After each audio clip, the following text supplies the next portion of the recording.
আজ আমি তোমাদের সঙ্গে শেয়ার করতে চলেছি এমন একটা রেসিপি যেটা একবার খেলেই মনে থাকবে সারা জীবন। নরম রসালো চিংড়ি, সাথে ঘন মশলাদার গ্রেভি, একদম রেস্টুরেন্ট স্টাইল। খুব সহজে ঘরোয়া মশলাতেই বানিয়ে নেওয়া যায়। তাহলে চলো দেখে নেওয়া যাক আজকের সুপার টেস্টি চিংড়ি মাছের কালিয়া। আসসালামু আলাইকুম, welcome to my channel kitchen এলেন অফিসিয়াল। তোমরা কেমন আছো বন্ধুরা? আশা করছি যে যেখান থেকে ভিডিও দেখছো অনেক অনেক ভালো আছো। দেখো আমি চিংড়ি মাছটা পরিষ্কার করে নিচ্ছি খুব ভালো করে। এই শিরাটা তো ফেলে দিতে হয়, এটা খেতে হয় না। তো সব যেভাবে আমরা তো চিংড়ি মাছ এরকম পরিষ্কার করতে জানি, তো এইভাবে করে সব চিংড়ি মাছগুলো পরিষ্কার করে নিচ্ছি। ফ্রাই প্যান বসিয়ে দিয়েছি, দিয়ে দিলাম অল্প একটু তেল, সর্ষের তেল। এবার তেলটা একটু গরম হলে দিয়ে দেবো চিংড়ি মাছ। অল্প একটু নুন হলুদ মাখিয়ে নিয়েছি চিংড়ি মাছটা দিয়ে দেবো, দিয়ে হালকা একটু ভেজে নেব। বন্ধুরা, তোমাদের যদি ভালো লাগে প্লিজ লাইক দিয়ে ভিডিওটা কন্টিনিউ করো। আর আমার চ্যানেলে যে সকল বন্ধুরা নতুন, যদি তোমাদের ভালো লেগে যায় লাইক দিয়ে সাবস্ক্রাইব করে পাশে থেকে যেতে পারো। তো দেখো এইভাবে করে চিংড়ি মাছগুলোকে হালকা করে ভেজে নেব, খুব বেশি ভাজবো না, একদম হালকা করে। এরকম চিংড়ি মাছের কালিয়া যদি থাকে না বন্ধুরা,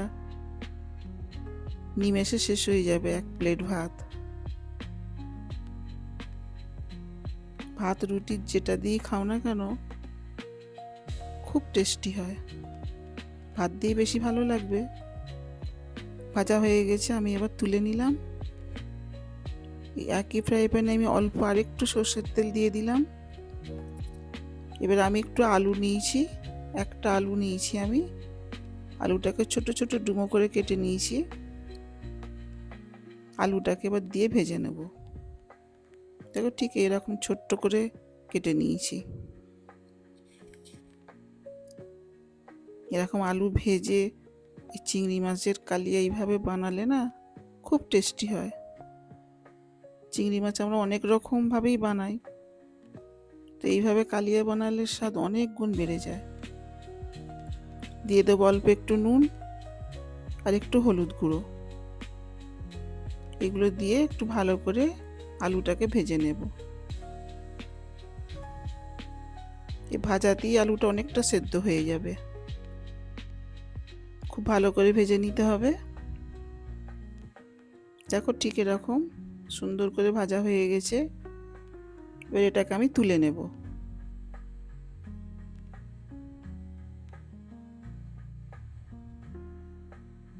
সবগুলো আলু এইভাবে আমি তুলে নেব।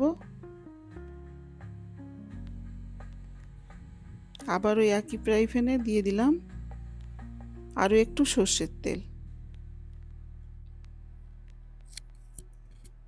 দিয়ে এবার ফোড়নে দিয়ে দেবো আমি একটা তেজপাতা।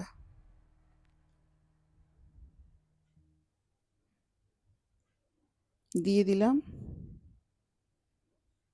এবার একটা মাঝারি সাইজের পেঁয়াজ আমি মিক্সিতে বেটে নিয়েছি, পেঁয়াজ বাটাটা দিয়ে দেবো।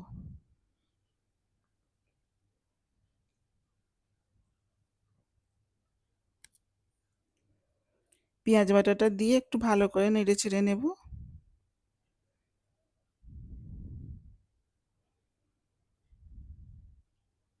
এবারে দিয়ে দেবো আমি ছোট চামচের 1 চামচ আদা রসুন বাটা দিয়ে দিলাম।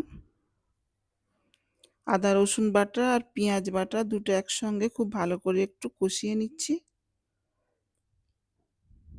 সুন্দর করে একটু কষিয়ে নিতে হবে। দেখো কষানোটা হয়ে গেছে। আগে থেকে কেটে রাখা টমেটো কুচি দিয়ে দিলাম। টমেটো, আদা রসুন, পেঁয়াজ বাটা এগুলো সব একটু ভালো করে কষিয়ে নেব। অল্প একটু আমি মিক্সির জারটা ধুয়ে পানি দিয়ে দেব, ফ্রাই প্যানের নিচে যেহেতু লেগে যাচ্ছে। দিয়ে দিলাম, দিয়ে একটু ভালো করে কষিয়ে নিতে হবে।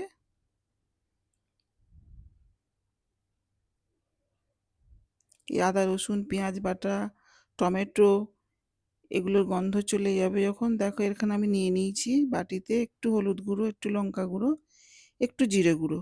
এগুলোকে আমি পানি দিয়ে একটু গুলে নেব।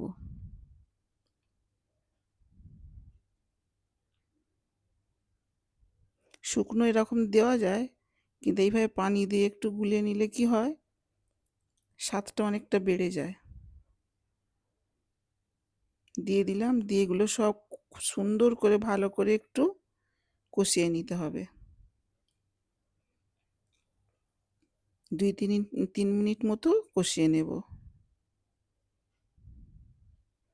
দেখো কষিয়ে এরকম তেল ছেড়ে দিয়েছে।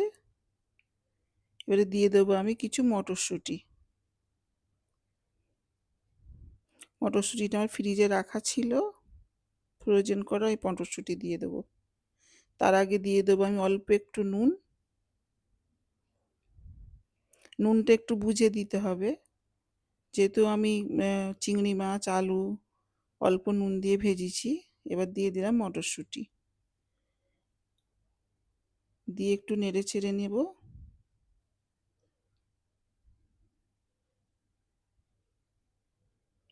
অল্প একটু পানি দিয়ে দিলাম।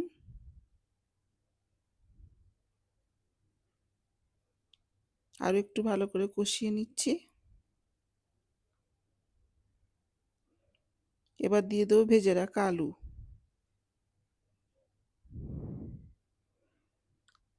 আলু দিয়ে আরও একটু কষিয়ে নিচ্ছি।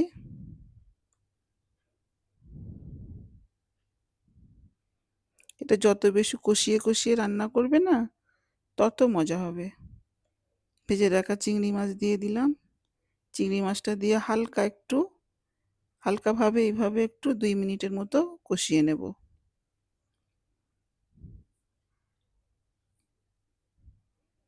দেখো হয়ে গেছে কষানো। এবারে পরিমাণ মতো পানি দিয়ে দেব।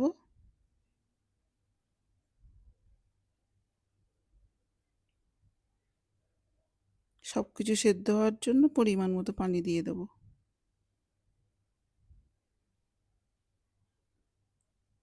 দিয়ে একটু নেড়ে নিয়ে ঢাকা দিয়ে দেব। খুব টেস্টি হয় এইভাবে চিংড়ি মাছ রান্না করলে। ঢাকা দিয়ে দিলাম। দেখো ঠিক ঝোলটা ঠিক শুকিয়ে গিয়ে ঠিক এরকম একটু ঘন হয়ে যাবে। এই সময় দিয়ে দেবো অল্প একটু চিনি। অনেকটা ঘন হয়ে গেছে দেখো। এবারে দিয়ে দেবো আমি গরম মশলা বাটা। 2টো এলাচ, 1 টুকরো দারচিনি আর 1টা লবঙ্গ এরকম বেটে নিয়েছি। বাটা গরম মশলা দিয়ে দেবো। এটা শুকনো দিলে কিন্তু অতটা, শুকনো যে গরম মশলা অতটা স্বাদ পাবে না দিলে। এইভাবে বেটে দিলে খুব মানে সুন্দর একটা স্বাদ চলে আসে, গন্ধটাও খুব সুন্দর হয়। তাই বেটে দেওয়ার চেষ্টা করবে, বেটে দিলে খুব ভালো হয়। দেখো হয়ে গেছে, পুরো রেডি চিংড়ি মাছের কালিয়া। এবারে গরম গরম আমি পরিবেশন করে নেব।